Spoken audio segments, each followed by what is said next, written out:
Hi ആൾ, പുതിയ വീഡിയോയിലേക്ക് എല്ലാവർക്കും സ്വാഗതം. കുറേ നാളായി നമ്മൾ കണ്ടിട്ട് എന്നുള്ള കാര്യം എനിക്കറിയാം. നിങ്ങളെല്ലാം മറന്നാലും എനിക്ക് നിങ്ങളാരും മറക്കാൻ പറ്റൂലല്ലോ. അപ്പോൾ ആകെ 570 സബ്സ്ക്രൈബേഴ്സാണ് ഉള്ളത്. അപ്പോൾ 570 ഒരു വീഡിയോ ഇട്ടാൽ 100 പേരായിരുന്നു കണ്ടുകൊണ്ടിരുന്നത്. അപ്പോൾ അവരും മറന്നു പോകാനുള്ള ചാൻസ് ഉണ്ട്. അപ്പോൾ എൻ്റെ പേര് സജിത്ത് ചെൽവരാജ്. അപ്പോൾ പറഞ്ഞതുപോലെ തന്നെ നിങ്ങൾ തംബ്നെയിലിൽ കണ്ടതുപോലെ ഈ ചാനലിൻ്റെ 5 പ്രശ്നങ്ങളെക്കുറിച്ച് സംസാരിക്കാൻ വേണ്ടിയിട്ടാണ് ഞാനിന്ന് വന്നിട്ടുള്ളത്. അപ്പോൾ ആർക്കെങ്കിലും ഉപകാരപ്പെടുന്നെങ്കിൽ നിങ്ങൾക്ക് ഉപകാരപ്പെട്ടോട്ടെ എന്ന് കരുതിയ കൂടിയാണ്. അപ്പോൾ നമ്മൾ കുറേ നാളായി വീഡിയോ ഒക്കെ ചെയ്തിട്ട് അതിൻ്റെതായ പ്രശ്നങ്ങൾ കാണും. അപ്പോൾ ഇനി തൊട്ട് സ്ഥിരമായിട്ട് വീഡിയോ ഇടാനും ഈ ചാനലിനെ ഒരു 1000 സബ്സ്ക്രൈബർ ലെവലിലോട്ട് കൊണ്ടെത്തിക്കാനും വേണ്ടിയിട്ടുള്ള ഒരു ശ്രമത്തിലാണിപ്പോൾ. അപ്പോൾ അതിൻ്റെ ഭാഗമായിട്ട് നമ്മൾ ഇനി ഡെയിലി കണ്ടിന്യൂസ് ആയിട്ട് വീഡിയോ ഇടാൻ ചാൻസ് ഉണ്ട്. അപ്പോൾ എല്ലാവരും ഒന്ന് സബ്സ്ക്രൈബ് ചെയ്യണം, ലൈക്ക് അടിക്കണം. നിങ്ങളുടെ അഭിപ്രായങ്ങളെല്ലാം രേഖപ്പെടുത്തുകയാണെങ്കിൽ വളരെ നല്ലതായിരിക്കും. നമുക്കും അറിയാൻ പറ്റും ഇത് തുടരണോ വേണ്ടേ എന്നുള്ളത്. അപ്പോൾ ആദ്യത്തെ റീസൺ എന്ന് പറയുന്നത് കൺസിസ്റ്റൻസി. അപ്പോൾ ആദ്യത്തെ റീസണായ കൺസിസ്റ്റൻസി, അതായത് സ്ഥിരത. നമ്മളൊരു കാര്യം ചെയ്യുമ്പോൾ സ്ഥിരമായിട്ടൊരു കാര്യം ചെയ്യുവാണെങ്കിലേ അതിന് റിസൾട്ട് ഉണ്ടാവും എന്ന് പറയാറുണ്ട്. അപ്പോൾ അതുപോലെയാണ് യൂട്യൂബ് വീഡിയോ ഇടാൻ നേരത്ത് നമ്മൾ സ്ഥിരമായിട്ട് വീഡിയോ ഇട്ടില്ലെങ്കിൽ നമുക്ക് അതിനുള്ള റിസൾട്ട് ഉണ്ടാകത്തില്ല. അതാണ് ഇവിടെയും സംഭവിച്ചിരിക്കുന്നത്. 2020 തൊട്ടാണ് ഞാൻ ഈ ചാനലിനകത്ത് വീഡിയോ ഇടാൻ തുടങ്ങിയത്. അപ്പോൾ അതുകൊണ്ട് എടുത്ത് നോക്കുവാണെങ്കിൽ അറിയാം. അപ്പോൾ ഇത് തന്നെ നിങ്ങൾക്ക് സ്ക്രോൾ ചെയ്ത് നോക്കാൻ നേരത്ത് മനസ്സിലാവും. ഇതിനകത്ത് സ്ഥിരമായിട്ട് വീഡിയോ ഇടാറില്ല. ഒന്ന് ഈ ഒരു മാസത്തിലൊരിക്കൽ ഏതെങ്കിലും ഒരു വീഡിയോ ഇടും, പിന്നെ 2 മാസമാകും, പിന്നെ കുറേ നാൾ ഷോർട്സ് ഇട്ടു. ഷോർട്സിനകത്തും കുറച്ച് വ്യൂസ് എല്ലാം വന്നു തുടങ്ങിയ സമയത്ത് അത് നിർത്തിയിട്ട് വലിയ ലെങ്തുള്ള വീഡിയോസ് ഇടാൻ തുടങ്ങി. അപ്പോൾ അതിനകത്തൊന്നും വ്യൂ ഇല്ല. അപ്പോൾ അങ്ങനത്തെ കുറേ പ്രശ്നങ്ങൾ. കൺസിസ്റ്റൻസി ഒരു വൺ ഫാക്ടറാണ്. നമ്മൾ എന്ത് കാര്യം ചെയ്യുമ്പോഴും കൺസിസ്റ്റൻസി ഉണ്ടെങ്കിലേ നമുക്ക് നിലനിന്ന് പോകാനായിട്ട് പറ്റും. അപ്പോൾ രണ്ടാമത്തെ റീസൺ എന്ന് പറയുന്നത് ഫോക്കസ്. നമ്മൾ എന്ത് കാര്യം ചെയ്യുമ്പോഴും ഏതെങ്കിലും ഒരു മേഖലയിൽ ഫോക്കസ് ചെയ്യണമെന്ന് പറയാറുണ്ട്.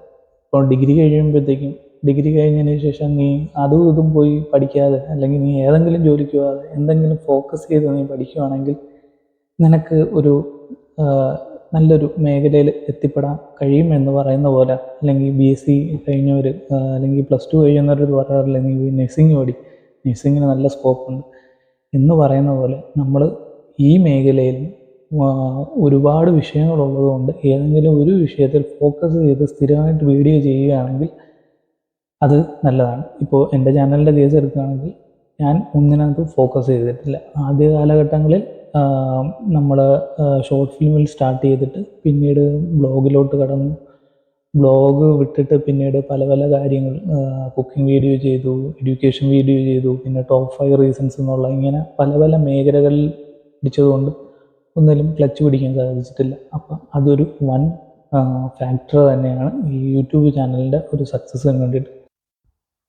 അടുത്ത മൂന്നാമത്തെ റീസൺ എന്ന് പറയുന്നത് ടാർഗറ്റ് ഓഡിയൻസിനെ സെറ്റ് ചെയ്യുക എന്നുള്ളതാണ്. അപ്പോൾ ഈ ചാനലിൻ്റെ ഒരു പരാജയം, അതായത് കൺസിസ്റ്റൻസി നിലനിർത്താൻ കഴിഞ്ഞില്ല, അതുപോലെ തന്നെ ടാർഗറ്റ് ഫോക്കസ് ചെയ്യാൻ പറ്റിയിട്ടില്ല. അടുത്ത മൂന്നാമത്തായിട്ട് ടാർഗറ്റ് ഓഡിയൻസിന് സെറ്റ് ചെയ്യാനും കഴിഞ്ഞിട്ട്. ഫോക്കസ് ചെയ്യുന്ന മേഖലയിലുള്ള ആൾക്കാരുണ്ടല്ലോ, അതായത് നമ്മളൊരു കണ്ടന്റിനകത്ത് ഫോക്കസ് ചെയ്തു, ഡേ ഇൻ മൈ ലൈഫ്, അപ്പോൾ അത് കാണാൻ ഇഷ്ടപ്പെടുന്ന ഒരു കൂട്ടം ആൾക്കാർ, അതിനെയാണ് ടാർഗറ്റ് ഓഡിയൻസ് എന്ന് പറയുന്നത്. അപ്പോൾ അങ്ങനൊരു ഓഡിയൻസിനെ സെറ്റ് ചെയ്യാൻ ഇതുവരെയും കഴിഞ്ഞിട്ടില്ല. അത് നമുക്ക് കൺസിസ്റ്റൻസിയും ഫോക്കസും ഇല്ലാത്തതുകൊണ്ടാണ് ടാർഗറ്റ് ഓഡിയൻസിനെ സെറ്റ് ചെയ്യാൻ കഴിയാത്തത്. അപ്പോൾ നമ്മൾ എന്തെങ്കിലും ഒരു മേഖലയിൽ സ്ഥിരമായിട്ട് വീഡിയോ ഇടുകയാണെങ്കിൽ അതിനൊരു ടാർഗറ്റ് ഓഡിയൻസ് ഉണ്ടാകും. അപ്പോൾ ആ ഓഡിയൻസ് അതിനെ ലക്ഷ്യമായിട്ട് വീഡിയോ ഇടുമ്പോഴേ നമ്മുടെ അവർക്ക് ഷെയർ ചെയ്യാനും ലൈക്ക് ചെയ്യാനും എല്ലാം താല്പര്യം ഉണ്ടാകും. അപ്പോൾ എന്നാൽ ചാനലിനകത്തൊരു ഗ്രോത്ത് ഉണ്ടാവാൻ ചാൻസ് ഉണ്ട്. അടുത്ത നാലാമത്തെ ഇതായിട്ട് പറയാൻ പോകുന്നത് ഓഡിയൻസ് എൻഗേജ്മെൻ്റ് ആണ്. അതായത് ഇപ്പം നിങ്ങൾ ഒരു വീഡിയോ കണ്ടിട്ട് നിങ്ങൾ തന്നെ 4 തെറി വിളിച്ചു. 4 തെറി വിളിക്കുകയാണെങ്കിൽ അതിന് എൻഗേജ്മെൻ്റ് ആയിട്ട് കൂടും. അതായത് നിങ്ങൾക്ക് ആ വീഡിയോ ഇഷ്ടപ്പെട്ടില്ല, പക്ഷെ നിങ്ങൾ എന്ത് ചെയ്തു, പ്രതികരിച്ചു. നിങ്ങൾക്ക് പ്രതികരിക്കാൻ തോന്നി, എന്നെ 4 തെറി വിളിക്കാനായിട്ട് തോന്നി. അപ്പോൾ അതൊരു ഓഡിയൻസ് എൻഗേജ്മെൻ്റ് ആണ്. പിന്നെ നിങ്ങൾ ഷെയർ അടിച്ചു, ലൈക്ക് അടിച്ചു, വീഡിയോ കണ്ട് ഇഷ്ടപ്പെട്ടിട്ട് നിങ്ങൾ ഓഡിയോ ഒന്ന് സബ്സ്ക്രൈബ് ചെയ്തു, എൻ്റെ ചാനലിനെ പിന്തുടരാൻ നിങ്ങൾ ആഗ്രഹിക്കുന്നതുകൊണ്ട് നിങ്ങൾ ഷെയറും ചെയ്തു, വേറൊരാൾക്ക് കൊടുത്തു. അപ്പോൾ ഇതെല്ലാം വന്നിട്ട് ഓഡിയൻസ് എൻഗേജ്മെൻ്റ് ആണ്. അപ്പോൾ ഈ ഓഡിയൻസ് എൻഗേജ്മെൻ്റ് ഉണ്ടെങ്കിൽ നമുക്ക് ചാനലിന് നിലനിന്ന് പോകാൻ പറ്റും. അപ്പോൾ നാലാമത്തെ ഫാക്ടറായിട്ട് നമുക്ക് പറയാവുന്നത് ഓഡിയൻസ് എൻഗേജ്മെൻറ്റ്. ഇനി അഞ്ചാമത്തെ റീസൺ എന്ന് പറയുന്നത് ഒരു ചാനലിന് നിലനിന്ന് പോകണമെങ്കിൽ അതിന് വേണ്ടിയിട്ടൊരു കമ്മ്യൂണിറ്റി വേണം.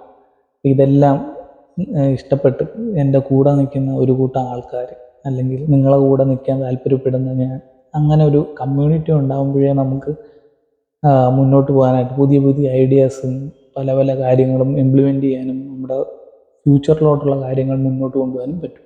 അപ്പോൾ അതാണ് 5ാമത്തെ റീസൺ, കമ്മ്യൂണിറ്റി.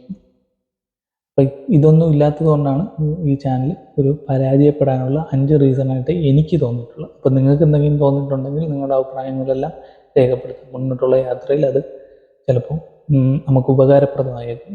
അപ്പോൾ ഇതൊക്കെയാണ് മെയിൻ റീസൺസായിട്ട്, ഫെയിലിയറിൻ്റെ മെയിൻ റീസൺസായിട്ട് എനിക്ക് തോന്നിയിട്ടുള്ളത്. അപ്പം നിങ്ങളുടെ വിലയേറിയ സമയം ഇതിനു വേണ്ടിയിട്ട് ചിലവഴിച്ച് അവസാനം വരെ ചിലവഴിച്ച എല്ലാവർക്കും നന്ദി പറഞ്ഞുകൊണ്ട് ഈ വീഡിയോ ഇവിടെ വെച്ച് അവസാനിക്കുന്നു. അപ്പോൾ ഇനി പുതിയ വീഡിയോ ആയിട്ട് നമുക്ക് നാളെ കാണാം, അല്ലെങ്കിൽ വരുന്ന ആഴ്ചയിൽ എപ്പോഴെങ്കിലും കാണാം. പറഞ്ഞ പോലെ കൺസിസ്റ്റൻസി നമുക്ക് നിലനിർത്തി പോകേണ്ട അത്യാവശ്യമുള്ളതുകൊണ്ട് നമ്മൾ ചിലപ്പോൾ നാളെ തന്നെ കാണുന്നതായിരിക്കും. അപ്പോൾ ഗുഡ്.